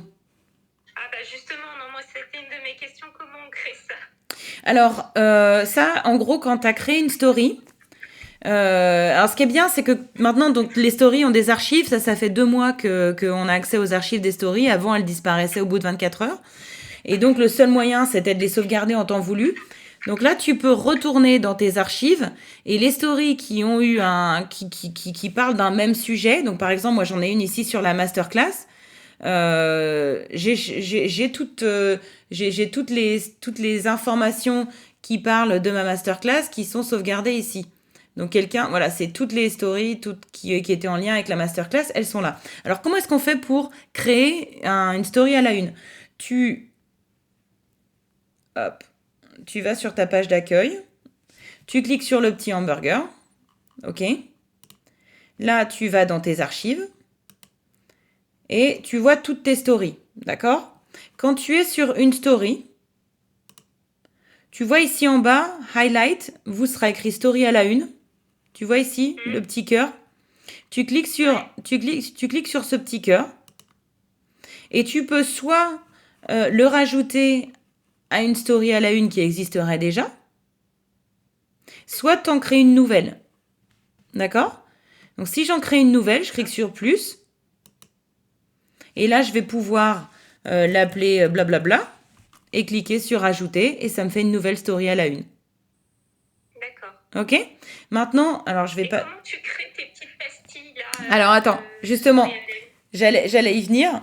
Quand tu as une story à la une et que tu veux créer la petite pastille, alors ça c'est expliqué dans un de mes reels, donc si jamais je t'enverrai le lien après.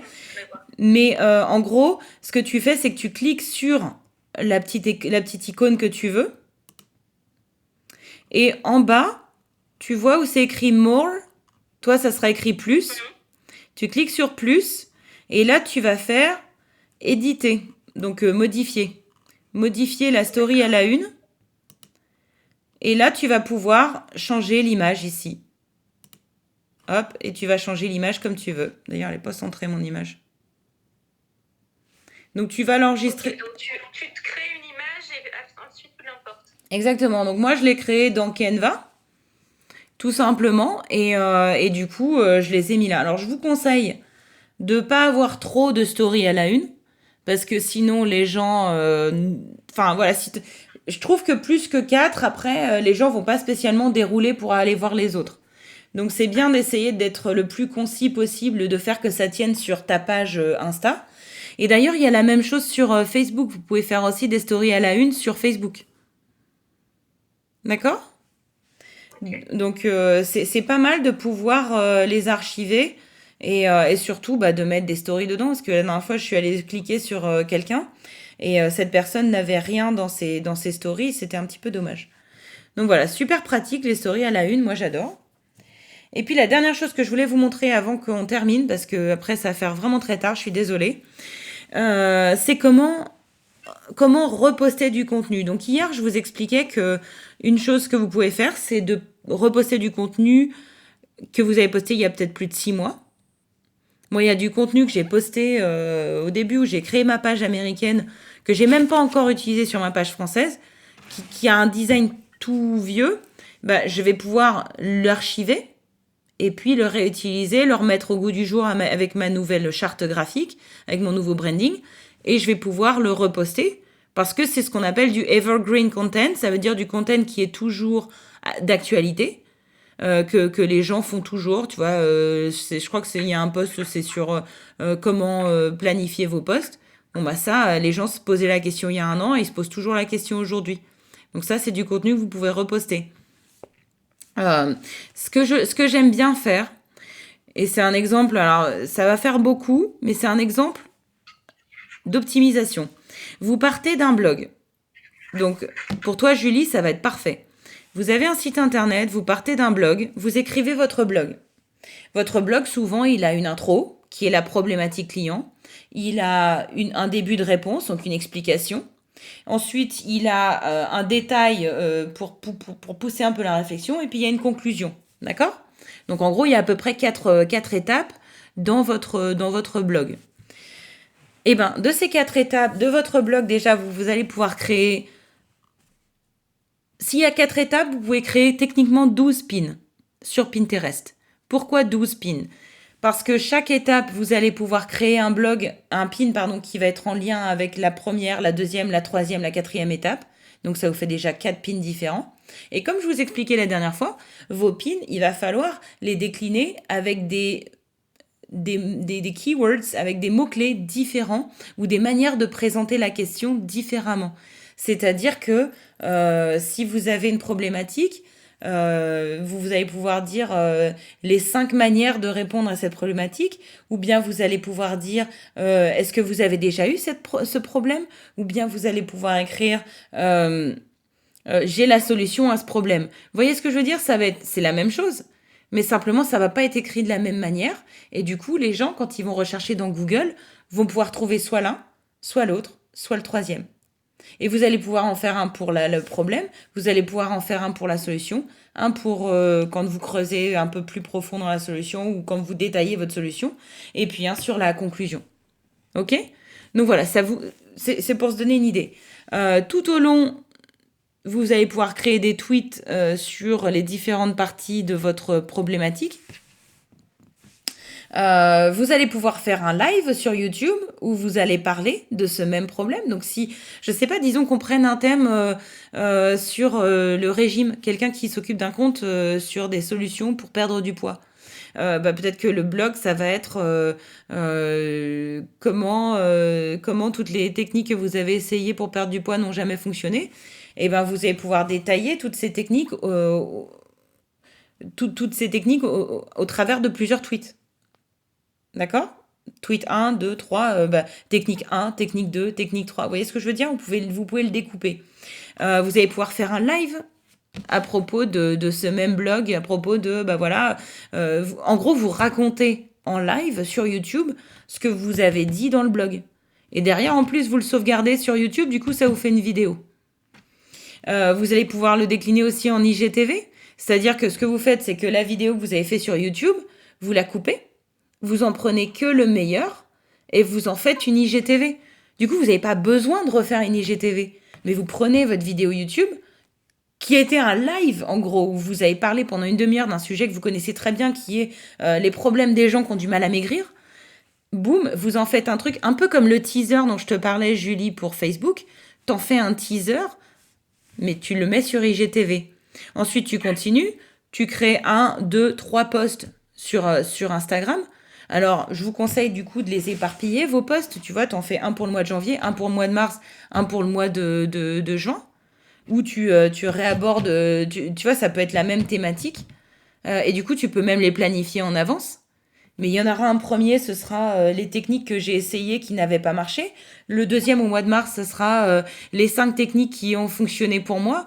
Et puis le dernier, au mois de juin, ça sera si tu essayes cette technique, ça marchera. C'est pas écrit de la même manière. Mais les trois vont aller tous sur ton blog ou sur ton live YouTube. Tu vois ce que je veux dire? Tu réutilises le même blog et tu en fais un contenu exponentiel. Ce que tu postes sur Facebook, ça peut être la copie de ce que tu as posté sur Instagram. Parce que bien souvent, c'est pas exactement la même audience que tu vas avoir sur Facebook et sur Instagram. Et puis, sur LinkedIn, là, tu pars du même thème, mais tu en extrais la partie smart. Ou je sais pas, peut-être que dans ton exposé sur comment maigrir, peut-être qu'il y a un moment où tu parles je sais pas moi, de recherches scientifiques qui ont prouvé que les régimes, alterner les régimes, ça fait des dommages plus importants que si tu n'en faisais pas. Voilà, donc ça, tu peux en faire un post LinkedIn, tu vois, plus smart, mais qui va relayer encore à ton blog. Et puis, bah, dernière chose, une fois par mois, tu fais une newsletter à tout le monde, parce que dis-toi bien que il y a tellement de choses qui sont postées partout que les gens ne voient pas tout ton contenu. Et du coup, tu peux te permettre de refaire un blog, une newsletter qui va ramener les gens vers ton blog.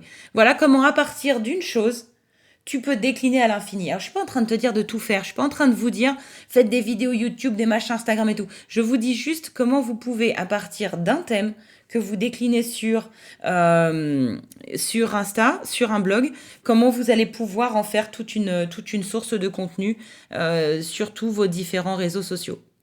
Ok? Et si vous avez envie de faire une petite danse rigolote sur TikTok, lâchez-vous. Voilà. Donc, il est hyper tard, je suis vraiment désolée, il y avait beaucoup de choses dans cette journée. Pour conclure, je vais vous envoyer dans l'email de ce soir le fichier Excel que j'utilise pour rechercher mes hashtags. D'accord? Si vous avez envie de l'utiliser, vous pourrez l'utiliser. Ce qui est bien, c'est que j'ai fait un système qui automatiquement, quand vous mettez le hashtag et le nombre de fois qu'il a utilisé, ça va vous le classifier automatiquement en noir, jaune, orange ou rouge. Pour vous, ou vert, pour vous dire, voilà, est-ce que c'est un modéré ou non. Et du coup, ça va vous donner des idées. Donc, allez voir. Merci Sonia, parce que je suis une quiche en Excel et je m'étais noté que c'était très bien comme idée ce que tu avais fait, et donc de passer des heures à réussir à le faire. Donc, Non, bah, je vous le fais ce soir. Je vous l'envoie ce soir. Donc voilà, essayez de vous lister déjà les hashtags que vous utilisez aujourd'hui. Regardez quels sont les hashtags que vos clientes utilisent, vos clientes de cœur utilisent. Regardez les hashtags que votre concurrence utilise. Essayez de vous les classifier en fonction de vos 3 piliers, si vous pouvez. Essayez aussi de classifier en fonction de si vous les avez pris chez une niche ou si vous les avez pris si vous les avez pris chez un follower ou si vous les avez pris chez une personne que vous admirez. Voilà, essayez de faire votre liste comme ça. Elle va évoluer, votre liste. Vous inquiétez pas si vous n'en avez pas 100 dans la soirée. Deuxième chose, créez-vous des templates sur Canva pour vos stories. Ça prend 2 secondes et honnêtement, c'est tout bête, mais du coup, vous allez avoir une consistance. Si vous avez un branding déjà clair sur votre page, ça serait dommage de ne pas le réutiliser en story. Et puis, classifier l'ordre de poste pour reposting. Ouais, bon, là, c'est tombé. C'était la dernière roue que je vous avais montrée. Dites-vous, est-ce que je veux partir d'Instagram pour reposter sur Facebook et faire un blog et faire une newsletter, ou est-ce que je veux partir d'un blog et enfin voilà, ou de quel contenu vous allez partir? Il y en a qui partent de YouTube par exemple, et de YouTube, ils font du contenu sur Insta, ils font du contenu sur Facebook, ils font une newsletter, etc. Je m'arrête là parce qu'on a vu beaucoup de choses. Je suis désolée d'avoir vraiment beaucoup dépassé au niveau du timing ce soir. C'était une soirée vraiment riche. Et puis, si vous avez des questions, n'hésitez pas à me les poser dans WhatsApp. D'accord? D'accord, c'était une chouette merci. Bonsoir. Merci Sonia. Bah de rien. Et n'hésitez pas à faire des stories pour dire si vous avez aimé ou non ce soir. Et à très bientôt. À demain. À demain. Bye. Salut. J'ai bossé hier soir après je suis une couche tard aussi, donc j'ai bossé quand même un peu hier soir. J'ai regardé un petit peu, je suis allée voir Ninjalytics, je connaissais pas cet outil, donc j'ai un petit peu regardé. Bon, du coup, comme c'est la première fois que j'y allais, il n'y avait pas encore beaucoup d'infos, donc je ne sais pas trop quoi en tirer pour l'instant. Alors, il y en aura peut-être, C'est super intéressant. il y en aura peut-être pas beaucoup pour toi, mais est-ce qu'il y a des comptes que tu regardes qui t'inspirent, des comptes enfin, est-ce que tu as remarqué d'autres personnes qui sont sur Instagram, par exemple, enfin, pour Ninja Ethics, c'est même obligatoire, c'est sur Insta, qui feraient de la correction aussi? Oui, je suis allée voir leur compte justement pour D'ac- voir un petit peu le taux d'engagement, voir ce qui fonctionne comme type de poste, les hashtags, Ah, etc. Et mais tu veux dire comme c'est pas encore des gros comptes et que c'est la première fois que tu les surveilles? ben, il y en a qu'une où ça m'a pas indiqué, sinon à chaque fois ça me mettait vous êtes la première personne à aller voir, donc je pense que c'est pas D'accord. des outils qu'elle connaissent non plus, donc, mais j'ai trouvé ça intéressant. Et puis donc Business Suite, c'est Oui. génial. Je me dis comment j'ai fait sans ça avant. Le fait que tous les messages Instagram, Facebook soient regroupés au même endroit, le fait de pouvoir programmer, ça va me simplifier la tâche. Ouais, bah moi hier soir là j'ai programmé mes posts pour ce matin et puis pour demain. Et puis Oui. ce soir, je vais programmer mon poste pour lundi. C'est vrai que enfin, il y a des clients comme je disais, pour certaines, je peux poster pour le mois. Et du coup, c'est vraiment pratique. Alors c'est pas un client, mais c'est une amie qui me disait que elle bosse avec un gars. Il a programmé ses posts sur un an. C'est-à-dire qu'au mois de décembre, il s'est posé et il a fait tous ses posts pour l'année. Alors, après, le gars, il était aussi, c'était l'ami de mon autre client qui est garagiste. Euh, et ce qu'elle m'expliquait, c'est que si tu veux, dans le domaine du garage et de l'entretien automobile, il n'y a pas de grosses surprises au cours de l'année, tu vois. Oui. Donc Oui, il a... au pire, il dit que c'est fait, et si jamais il veut aller en modifier après il peut toujours appeler la deuxième. Salut Julie, ça va? Bonsoir Julie. Ça va, oui. Le seul truc que je trouve embêtant avec Business Suite, c'est que tu ne peux pas modifier ton poste une fois qu'il est programmé. Et ça, c'est le truc qui m'énerve parce que D'accord. je programmais mes posts pour mes clientes. Et puis après, ça va? Oui, oui, oui. Après, comme mes clientes, si tu veux, on n'a pas la même manière de s'exprimer. Leur anglais est pas le mien. Moi, j'ai des tournures de phrases encore très françaises. Du coup, elle me disait, ah non, je voudrais le changer, je voudrais que tu le dises comme ci, comme ci, comme ça. Et du coup, bah, en fait, il fallait que j'aille. Enfin, en plus, tu peux même pas copier le texte. C'est-à-dire qu'il fallait que je me note le texte, que j'aille, que j'efface la publication et que je la republie. Ah bah, tu fais bien de me le dire, parce que je suis sûre qu'à un moment, j'aurais eu le tour de vouloir modifier, de me dire mince, où est-ce que c'est, comment on fait. Non, ouais, ça c'est vraiment le truc qui est énervant. Alors dans l'ancienne version, dans Facebook Page, tu pouvais le modifier. Donc avant, ma cliente, elle pouvait aller modifier le truc une fois que je l'avais programmé. Et depuis qu'ils ont mis Business Suite, il n'y a plus cette possibilité de modifier.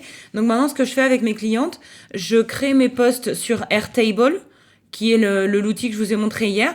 Et l'avantage, c'est que comme je peux le partager, je lui écris, je me suis fait 3 colonnes. Il y en a un, c'est la date. L'autre, c'est le sujet. La dernière colonne, c'est le texte que je vais mettre dans le post. Et puis, à côté, il y a les photos. Donc, elle, par exemple, pour celle qui est intérieur designer, quand elle va faire des shootings photos, elle me les met sur Airtable. Et du coup, après, je choisis. Et puis, elle peut changer le vocabulaire. Et une fois qu'on est d'accord, tu vois, qu'on s'est mis d'accord sur les posts, elle peut me mettre un petit tic en me disant, OK, c'est fait, c'est fait, c'est fait. Oui. Et moi, du coup, après, j'utilise ça pour poster. Tu vas sur Business Suite. D'accord. Parce que là, tu vois, elle me dit qu'elle a... Excuse-moi, Karine, je te mute. Bonjour Karine. Je suis désolée. Je sais pas pourquoi on a un écho chez toi. Est-ce que tu as des écouteurs, Karine, que tu pourrais utiliser? Oui, je peux utiliser des écouteurs. Attends. Parce que si tu utilises des écouteurs, tu pourras nous parler et j'aurai pas besoin de te mettre en silencieux. D'accord. Hop. Donc, on était en train de parler de Business Suite. Salut Clémence. Vas-y, je t'entendais pas. On était en train de parler de Business Suite et j'expliquais qu'avec... Attends, je vais te muter, je suis désolée. Mute-moi. Ah. Oui, je te mets en silencieux, pardon. Donc en fait, j'étais en train d'expliquer que Business Suite, c'est hyper pratique, mais le problème, pour moi, le point négatif, c'est que quand je travaille avec des clientes ou même pour mes propres posts, une fois que c'est programmé, c'est programmé. Tu ne peux pas retourner et aller les modifier. Donc ça, c'est le côté négatif parce que j'avais des clientes... Là, par exemple, la fille qui est intérieur designer, elle m'écrit... Elle me téléphone, elle m'écrit tous les jours. Mais donc aujourd'hui, elle m'écrit et elle me dit oui, t'as pas publié mes photos que je t'ai envoyées hier, etc. Je lui dis mais non, ton poste pour aujourd'hui était déjà programmé, donc j'ai programmé un autre pour mardi prochain. Et elle me dit, ah oui, mais j'aurais voulu que ce soit programmé aujourd'hui. Je lui dis, écoute, c'est pas grave, ça va être décalé, ça sera publié mardi. Mais en fait, c'est surtout que moi, ça nécessitait que j'aille recopier le texte, tous les hashtags à la main, parce que tu peux même pas faire edit et sélectionner, quoi. Une fois que c'est publié, enfin, que c'est programmé, c'est programmé, quoi. Il n'y a plus de possibilité de le remodifier. Donc voilà, je lui ai expliqué que ça allait passer mardi prochain. Et c'est vrai que dans l'ancienne version, comme j'expliquais, dans l'ancienne version de Facebook Page, avant que ça devienne Business Suite, il y avait possibilité de modifier. Donc avec mes premières clientes, je postais et elle pouvait modifier. Mais maintenant, c'est plus le cas. Donc je sais pas pourquoi ils ont fait ça. Mais c'est un peu le côté négatif. Je sais pas, Julie, toi, si tu... Ouais, c'est ce que j'allais dire dans Outsuite, là, on peut modifier. C'est assez pratique, effectivement, parce que tu t'aperçois assez facilement que tu as laissé des coquilles, donc ouais, Ouais. tu peux les modifier. Ça, c'est l'avantage de Business Suite, clairement, c'est de pouvoir gérer les modifications... De Outsuite, pardon, c'est de pouvoir faire des modifications. Donc voilà, il y a des points positifs, des points négatifs dans chaque solution. Et voilà, ça c'était le souci. Et Clémence, est-ce que tu pourrais nous parler un petit peu de ton défi avec Yacine? Je vois que vous avez des points et tout. Qu'est-ce que vous devez faire? Alors, on avait commencé début janvier, il avait lancé un challenge où on se retrouvait tous les matins à 6h30. Ouais, j'avais vu ça, ouais. Et là, oui, c'était plus des défis. Donc, il nous lançait des défis chaque jour. Donc, il y avait 2 défis à relever ou un gros défi. Donc, on relevait des défis. Donc, c'était des actions sur le community management puisque c'est son domaine. Mhm.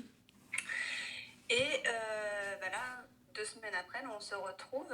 Donc, on a formé des équipes. Donc, on est 3 équipes.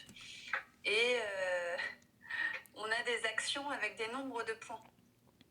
Donc, on a la story fast cam, on a la story full value. Et forcément, il y a des actions qui remportent plus de points, qui rapportent plus de points. Donc, c'est des grosses actions, surtout le full value. Qu'est-ce qu'il appelle le full value? C'est que tu délivres de la valeur, en fait, à ton client. Ouais, tu fais pas une story pour... expertise. Tu fais pas une story pour dire aujourd'hui j'ai mangé des pâtes, mais tu fais une story pour dire voilà. Ok, ça marche. Et qu'est-ce qu'il y a d'autre? On a les témoignages des clients qui sont super importants. Donc, dans récolter, ça nous rapporte aussi des points, beaucoup de points. On a les reels. Enfin, tout ce qui est sur Insta, en fait. Mhm. Les reels, les stories, les contenus. Et ce qui nous rapporte le plus gros, c'est les lives. D'accord. C'est ça.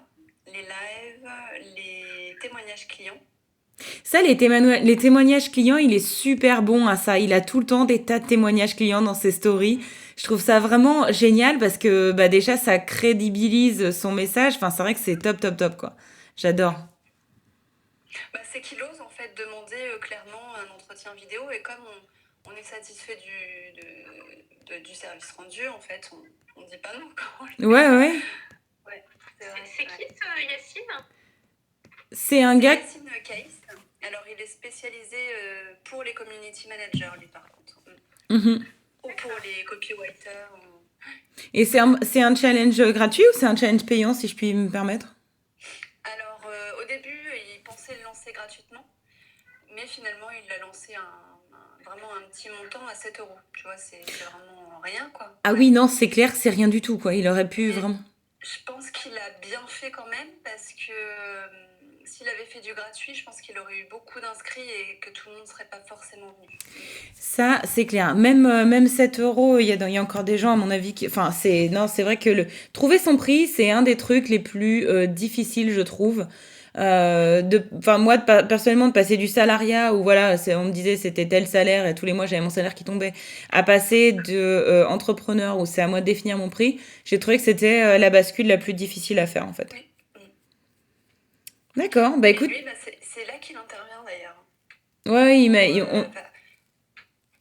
on discute Moi, je beaucoup. pensais pas faire appel à ses service. Et en fait, en intégrant le challenge, j'ai vu que il était super fort. Enfin, les autres filles, il y avait beaucoup de filles du challenge qui avaient fait appel à lui. Et c'est vrai que aujourd'hui, je suis convaincue, alors que tu m'aurais demandé ça fin décembre, je n'y croyais pas forcément, mais que oui, prendre un coach, en fait, ça a un coût, mais derrière, on peut gagner 10 fois plus, quoi. Enfin, c'est énorme. C'est marrant, j'avais exactement Enfin, la... faut le bon coach, mais Ouais, voilà, c'est ça. J'avais la même croyance parce que moi, je me disais toujours, non, non, mais c'est bon, je suis assez forte, j'ai besoin de personne, etc. c'est ça. Et en fait, non, avoir quelqu'un qui t'aide. Le truc, c'est de trouver la bonne personne. Il y a des coachings à tous les prix. Il y a des coachings avec, enfin, il y a des gens avec qui tu sens que ça va pas le faire, donc ça t'aide déjà à faire le tri. Et après, il y a tous les coachings. Enfin, tu vois, il y en a un que j'ai failli acheter. Et il y a une autre personne qui l'a pris. C'est le coaching de Vanessa Lao. C'est un coaching c'est une Canadienne. Parmi la fille qui l'a pris, hop, je vais juste. Hop, désolée Clémence, je te mute. Ah, pardon, c'est pas toi? Il y avait un bruit derrière. Je vous ai mis en silencieux, désolé. Ouais, non, c'était un coaching assez onéreux. Et en fait, j'ai pas décidé de le prendre. Mais je vois qu'il y a une autre fille qui l'a pris et elle est toujours au même point. Donc je me dis, il y a la manière dont tu te sens avec la personne avant qu'elle donne le coaching. Il y a le coût du coaching. Et puis il y a toi aussi. Est-ce que tu vas te donner à fond pour que ça avance, quoi. Donc, non, c'est... toi, du coup, t'es en coaching avec Yacine, t'as pris le coaching aussi? Oui, j'ai pris un bout du coaching parce qu'il agit beaucoup sur la façon de faire et la façon de procéder commercial. D'accord. Mais j'avais vraiment besoin de plus de soutien pour définir bien ma niche. Ça, c'est un de mes problèmes parce que je partais sur une, mais je me suis aperçue que c'était bouché et qu'il n'y avait pas forcément de moyens. Et pour fixer les prix. Et ça, c'est... Non, on discute beaucoup avec Yacine en message privé. Donc, je le connais bien. Il est super abordable, il est super sympa comme gars. Donc, Mais il apporte beaucoup. Hein. Enfin, je vois sur... on était 20, il doit y avoir 5-6 filles qui font actuellement avec lui et qui ont progressé vraiment d'un seul coup. Donc, ils sont à divers stades du coaching, mais qui ne regrettent pas, quoi. ouais, non, il a l'air vraiment, vraiment top. Et puis, ouais, que tous ces feedbacks qu'il réussit à obtenir et qu'il a dans ses stories, c'est juste génial, quoi. Je n'ai pas vu celui d'aujourd'hui, mais à mon avis, il est intéressant. Si, j'ai regardé aujourd'hui, mais il y a juste une fille qui a mis un petit commentaire. Mais bon. Donc, ok, ben on va commencer maintenant qu'on est presque toutes là. Alors, on a Carole qui m'a écrit qu'elle est malade malheureusement. Alors, c'est pas le Covid ou la Covid, mais voilà, elle peut pas se joindre à nous. Donc, on va commencer. On a vu hier tout ce qui était analytics, aller regarder ses statistiques, aller regarder Ninjalytics également. Donc, on a vu pas mal de choses. On a regardé quand poster, à quelle cadence est-ce qu'on souhaitait poster. Est-ce que vous avez tous les idées claires, enfin toutes, pardon, les idées claires sur quand poster, à quel rythme vous voulez poster? Est-ce que vous pouvez mettre soit en vocal, soit en commentaire, combien de fois par semaine vous pensez poster sur quel réseau?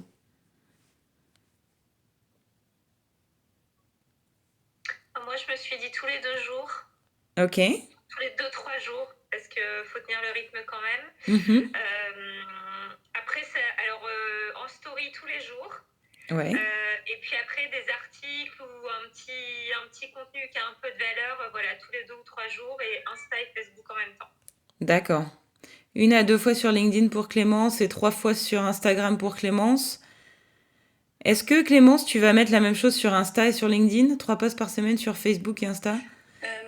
Alors, ce que je vais mettre... 3 fois sur Insta, 1 fois sur LinkedIn. Oui, en fait, je vais faire beaucoup de contenu, principalement du contenu pour Insta. Puisque là, c'est là où je suis plus.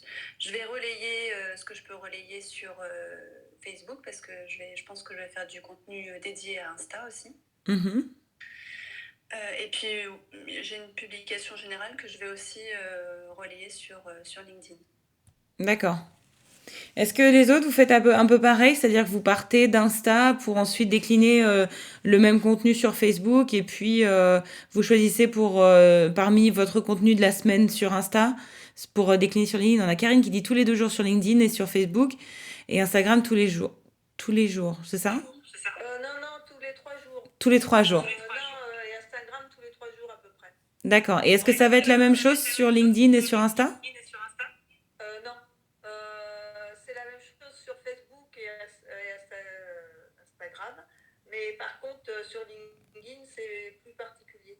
D'accord. Non, c'est pas les mêmes. Enfin, c'est rare quand c'est les mêmes. Les mêmes contenus. Les mêmes contenus.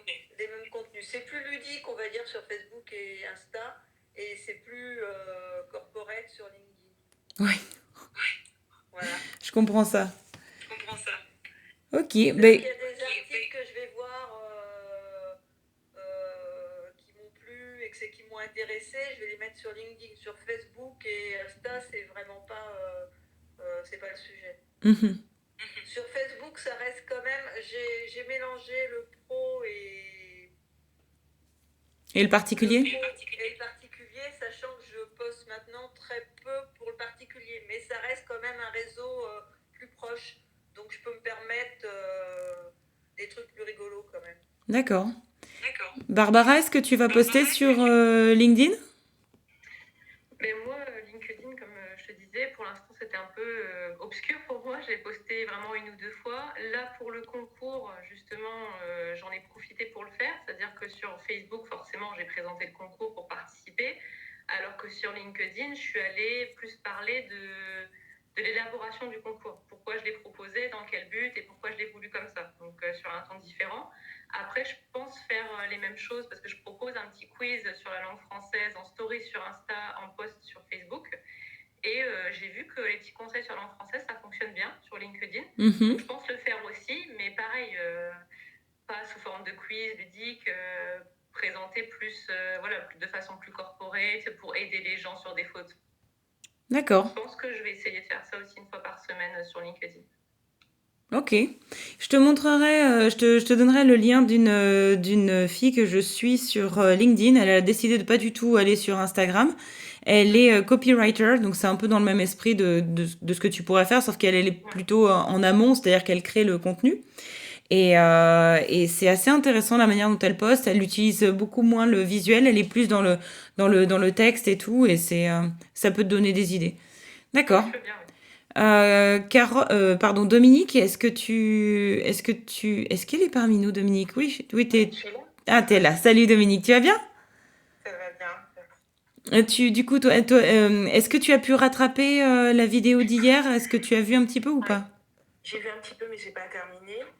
Mais pour répondre à ta question, je trouve que sur Instagram, c'est plus facile pour moi de tenir un rythme de 3 fois par semaine, parce que c'est effectivement parfois plus ludique, même si ça peut aussi être instructif. Donc c'est plus facile pour moi de produire plus là-dessus. Sur LinkedIn, je serais plutôt du genre à le faire 1 fois par semaine parce que je vais faire un peu plus attention au contenu.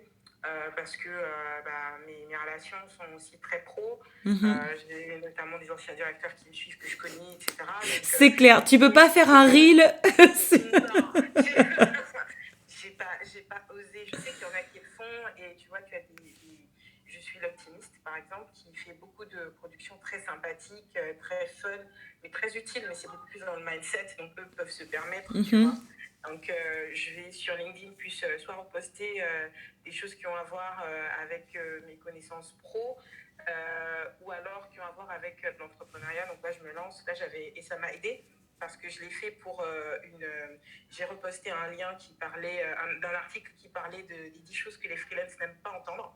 C'est vraiment moi, ça m'a beaucoup parlé. Pourtant, je ne m'étais pas encore lancée.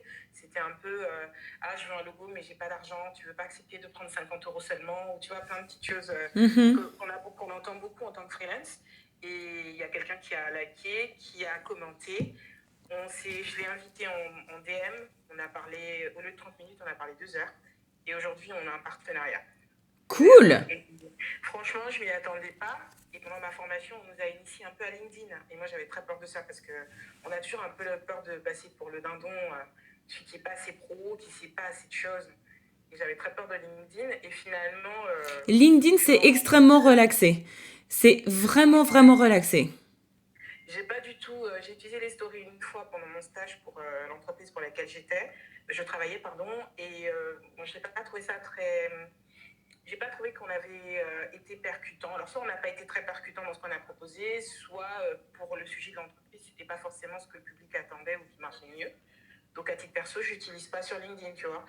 Par contre, tu vois, je me sens beaucoup plus à l'aise de parler, par exemple, de quelque chose qui me plaît, comme le personal branding, de poster davantage de choses peut-être sur moi, mon expérience, mais de façon pro, et de parler, par exemple, de la reconversion, parce que c'est quelque chose que j'ai vécu, et qui va toucher aussi le monde pro.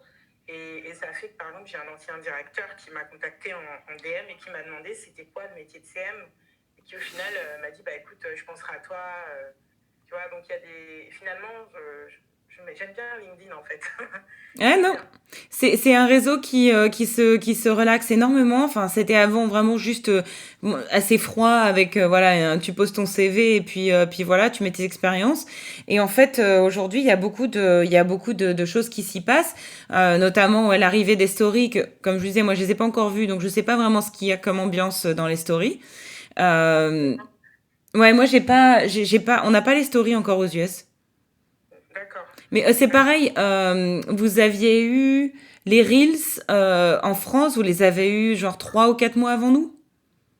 Ah ouais, d'accord. Ouais. C'est en France, c'est arrivé pendant le confinement, un truc comme ça, ou peut-être à la fin du confinement. À la Et, fin du confinement. et nous, on l'a eu au début septembre.